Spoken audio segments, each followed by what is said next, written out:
Hi, I'm Doug Bistreet, President and CEO of Clearinghouse CDFI, and I'd like to welcome each and every one of you to the 15th Annual Clearinghouse CDFI Annual Shareholders Meeting. Tonight we're going to share with you some of the many wonderful projects that we've worked on throughout the year, share with you some of the lives that we've impacted, and the tremendous differences we've made in low-income communities. None of this could be possible without your support, your financial assistance, and all of the hard work that each and every one of you put in to help making Clearinghouse CDFI a tremendous success. So thank you and welcome.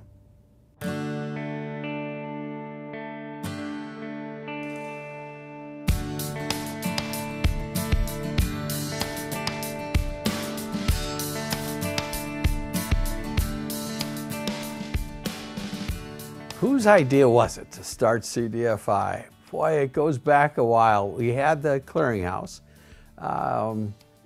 Doug was doing the clearinghouse, and I think it really was all Doug. I don't remember him vetting it really with anybody in particular till he had it well formulated in his head. And then it was Jim Davis and Murray Zuda and people who gave him all the confidence in the world. Some doubt that I had at the beginning. It wasn't me that moved this forward. It was Jim Davis's, let's go, let's do it. It was a great idea. The CDFI was an outgrowth of a nonprofit organization, which is still in existence, the Affordable Housing Clearinghouse. But we kept running up against barriers where we couldn't get deals done. And we finally, in talking amongst ourselves, the board members of the Affordable Housing Clearinghouse and other people who were involved with that organization, thought, well, what we really need to do is control the lending decision. And Doug saw the opportunity through a CDFI, which was a new program, to be able to create these kinds of loans much more efficiently and more frequently. And I think there were doubters that couldn't see the leap, the huge leap that it would take to go from being the Affordable Housing Clearinghouse to actually being a CDFI. But Doug Bistreet, our president, had this great vision and really wanted to make the CDFI do exactly what it was chartered for, which was to make loans that banks were unwilling to make. And then the Clearinghouse CDFI began, I think because the inability of the clearinghouse itself to do what needed to be done. One of the first loans the CDFI made that really brought home to me the impact we could have in the community was two gentlemen from Riverside, California who were confined to their wheelchairs. Our primary business is selling wheelchair parts, and a major part of that is selling it to the repair shops. So if somebody rolls in and they need a tire or their bearing or upholstery, we're one of the places that they call to order the parts to repair the chair. When New Solutions started, we were living off savings and credit cards. We started in Nick's garage and then expanded to my garage, and from there we rented a space in Riverside on Chicago. That's the time that we met with Clearinghouse CDFI and needed expansion funds. You know, the loan that we received from them came at a critical time. We were in this building, we had 3,000 square feet, we were stacked to the ceiling. And what they enabled us to do, Clearinghouse CDFI, was we added on another 16,000 square feet to our building. It also gave us money to bring in more inventory, gave us more money to finance our receivables. I think when we were here before their loan, we had maybe 4 employees. We're up to 16 now. We are the second largest wheelchair parts supplier in the United States. I don't think there's any question we wouldn't be where we are today without the help of Clearinghouse CDFI. The CDFI was able to make a loan to them to expand into Orange County and into surrounding areas with real production lines for something that was tremendously needed and a very expensive commodity for most disabled people. So the impact is not only wide, but it's deep. We are so far ahead of where we ever thought we could be, and that has been great because we've been able to impact communities all around the state of California, and we will now be able to impact in Nevada as well. The CDFI, it's great to tell the story about it because there's nothing anybody with any imagination can't do. You can take it to the CDFI, they will figure out how to help you underwrite the project. as we celebrate this 15 years, where will it be 15 years from now? Gee, I hope I live to see it, but I see us as in Colorado, Oregon, Nevada, Arizona. I mean, it'll be the Western United States, if not beyond that. And with Doug's moxie, it could be national.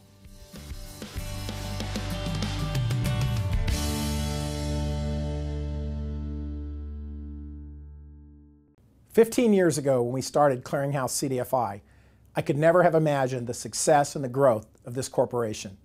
When I look back at our humble beginnings, starting out with really nothing other than a great concept and the idea that we wanted to control our own destiny, make our own decisions, and extend credit into low-income communities, I never would have imagined how strong and how prosperous this company would have become. Today, we're sitting on 11 consecutive years of profitability, assets over $380 million, and we're looking forward to many, many more years of continued growth and making a difference in the communities we serve."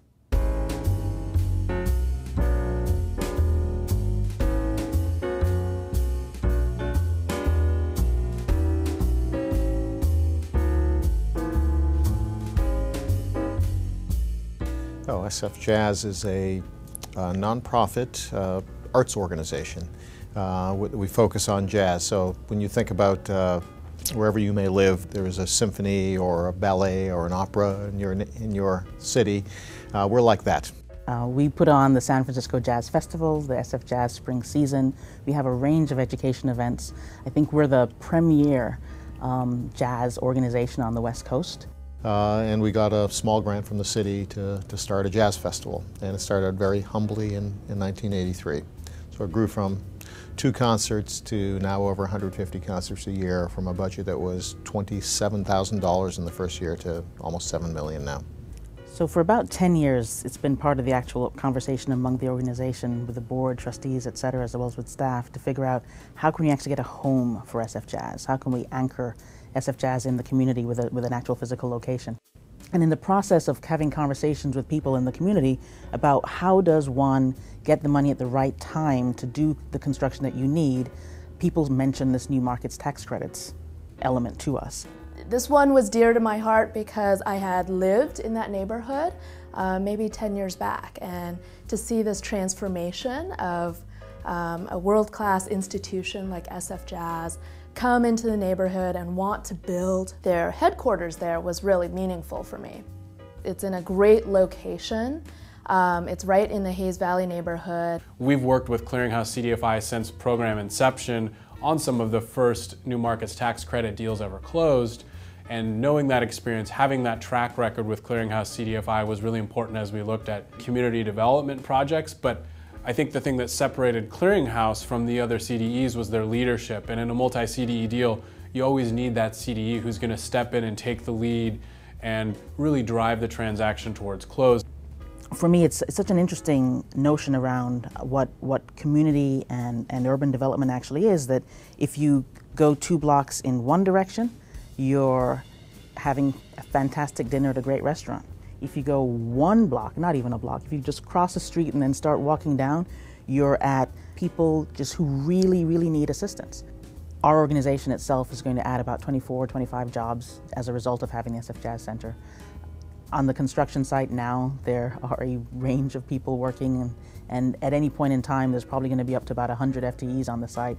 But when you add that up across the project, there'll probably be 400 or 500 folks working on the building overall over the life of the construction project. As we think about the effect on the region, on the surrounding community in terms of increased jobs, that's about up to 400 folks. In terms of jobs, employed people might be affected, impacted, benefited. But we would not have and could not have gotten over the ledge without the involvement of US Bank and without the involvement of Clearinghouse CDFI. Stand at our building site and you will see San Francisco come together, and you'll see both need meet opportunity. To whomever is watching this, come to San Francisco, see it in action. It's a very thoughtful, integrated program of how this building will integrate with its community, and the only way to really experience it will be to be here. So I invite you all to be here.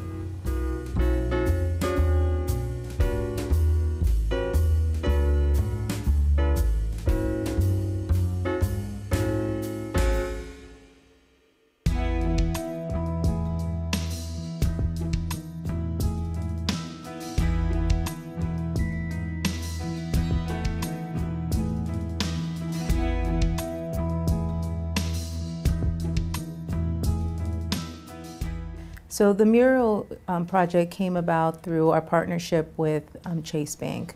And basically, over the last 2 years, we've been receiving properties for our joint venture project that we have with CDFI. And part of the project is to take a look at assets that are in distressed neighborhoods. And we'd had so much success that we asked Chase if they would consider donating a project to Affordable Housing Clearinghouse.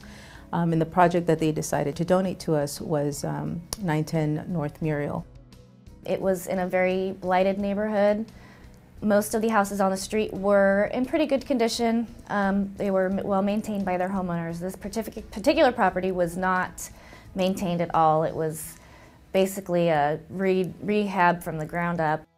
Redo all the drywall, redo all of the flooring, the kitchen, the bathrooms. There were illegal structures in the backyard where they were renting out illegally. Chase is able to donate this property that has a value to it. And we know that after the nonprofit completes their work on rehabbing that home, reselling it to somebody in the community, that also allows them to make profit on that transaction. And we are certainly most confident that Clearinghouse is going to be able to use those funds to do the great work that they're doing in the community, whether that's a new home, for another family, or spread that profit around the organization with their strategic partners to continue to do the outreach that they want to be able to do for the communities that they serve. One of the challenges was A, it's gang tagged. 2, it was probably used as a drug drop home. And 3, there was a lot of unpermitted work that we knew was going to be a challenge in working with the city. When Melissa and I sat down and evaluated this project, we saw the huge potential. I mean, we're going to address our mission by going into a low-income neighborhood. We're going to eliminate blight and provide first-time home buyer an opportunity to really make an investment in their community. And one of the things that AHC does is provide free first-time home buyer education. After talking with the neighbors, they're very excited about seeing this huge eyesore be rehabilitated and stabilize the housing prices. The next door neighbors and the neighbors across the streets have come by, and they've been very cooperative in our venture and are very supportive of what we are trying to do in their communities. As the executive director, it gives me great pride to know that we have such a strong partner like Clearinghouse CDFI.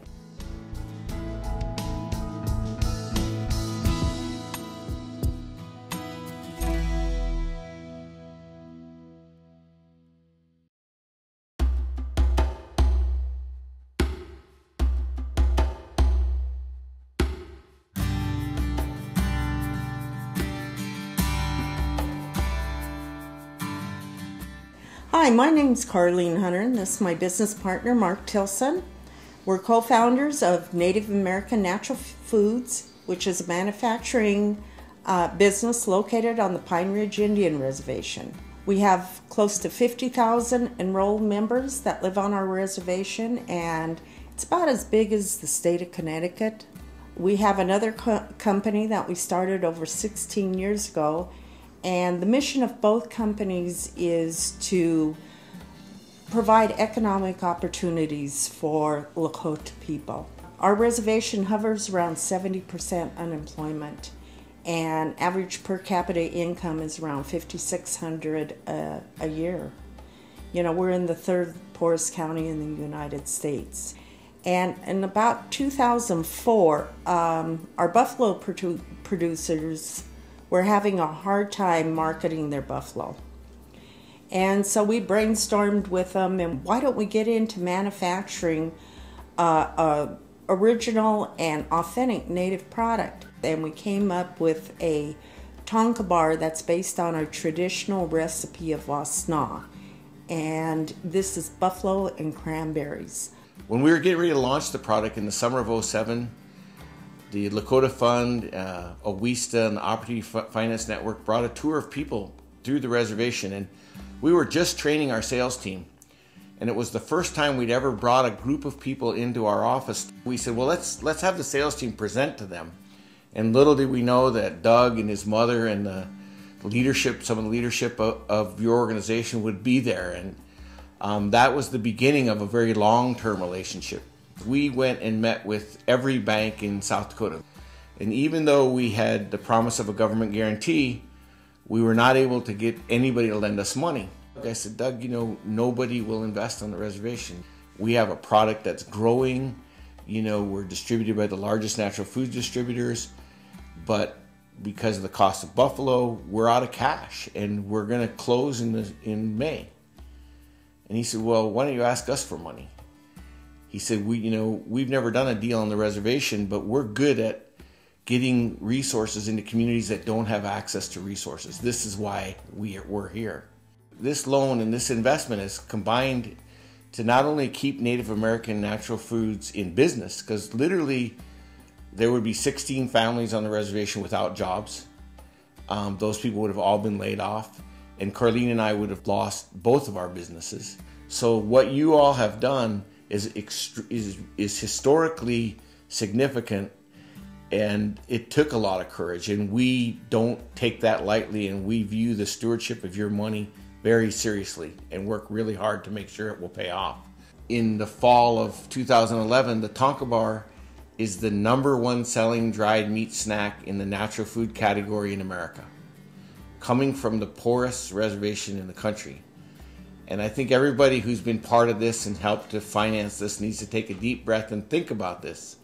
From one of the most isolated politically, geographically, and economically places in the country, you can all go home tonight to your Whole Foods markets and buy this product. We have 18 full-time positions on the reservation. We employ about 36 part-timers with various different jobs. And it's through the help of Clearinghouse CDFI that we're able to keep the company going and growing. And, you know, as Mark said, we don't take that lightly, and we truly appreciate everything that you've helped us with. And we would like to invite any of you that would like to come out and meet our staff, meet, you know, people that really benefit from the impact we're having on the reservation. I'd truly like to say, Wopila, from the bottom of my heart, thank you from the bottom of our heart. Thank you.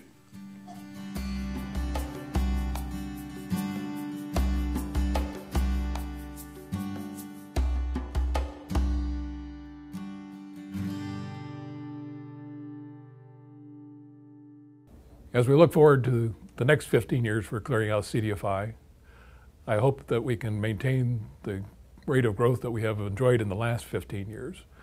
We're far ahead of where we ever thought we would be when the Clearinghouse CDFI was formed. So I hope the CDFI can grow, attract additional investors, get more good staff on board, and become one of the premier community development lenders in the state of California, if not the West Coast. As the President and CEO of Clearinghouse CDFI, I want to humbly thank each and every one of our shareholders and say to you that without your tremendous support, your financial assistance, none of this would be possible. It's you, our shareholders, our depositors, and the folks who have supported us year in and year out that really deserve the praise and recognition for all of the great work that we're doing at Clearinghouse CDFI. Thank you very much.